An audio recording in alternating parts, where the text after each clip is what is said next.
Derek is in Bray all morning and he's now in the company of a business owner to see how the budget has affected them. Let's go over to Derek. Absolutely, we're getting live reaction here in the Grand End in Bray in County Wicklow, right across the Moyne. Donal Byrne from Butler and Barry joined us now, a local business owner here in the town. Donal, first up, does this budget go far enough? Well, I think we're all still trying to digest it at this point. I think there's a little bit in it for everyone, but I'm not sure if there's enough for anyone, really. Now, the main focus really, I suppose, from the government yesterday was that 1.2 billion package for businesses. It was the energy support scheme.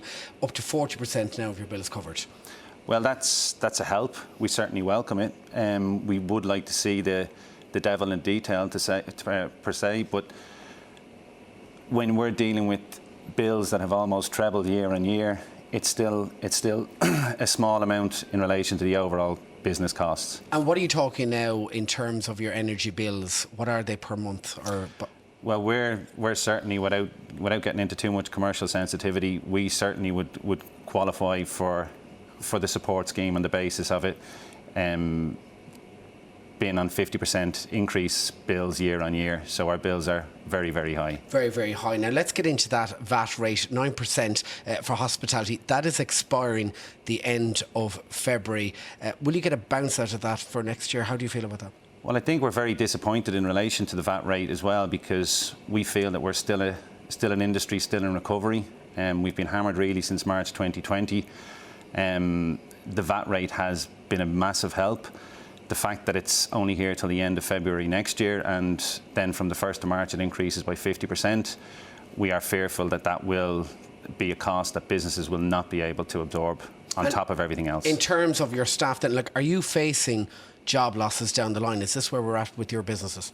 Well, we hope not, because fortunately we have a brilliant team of people across 3 venues, and they work really, really hard to provide a professional, friendly, efficient service, and they deliver on that daily. So we hope that people will continue to vote with their feet and support us. Now, there was also allegations of price gouging in relation to that 9% VAT rate. Do you think that's why it was scrapped? Well, I think it certainly didn't play out too well in the media, and it wasn't a great look for the hospitality and tourism industry as a whole. I think it was probably limited to a minority, and the majority kind of just tried to keep their businesses afloat and do the right thing by their staff and their customers. And Donal, do you think this is going to make dining out now too expensive for people? They're just not going to bother supporting local businesses because that VAT rate is going to be gone? Well, I hope not, and I hope that we might be in a different place next year in relation to our energy bills, that something might be done more long term in relation to help us with that. And certainly the temporary business energy support scheme, if that could be increased or extended, and again to lobby the government in relation to the VAT rate, because I think currently inflation is running at about 8.5%. We want to try and curtail that because it's not good for the economy overall.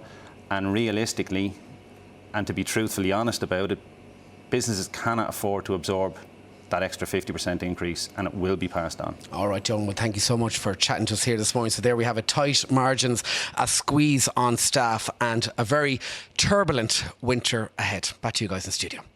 Thanks very much, Derek. Thanks very much, Derek. A lot of business owners are thinking the exact same at the minute, that there has been a lot of money put in there, but is it going to be enough, given that we don't know what's coming? No, certainly don't.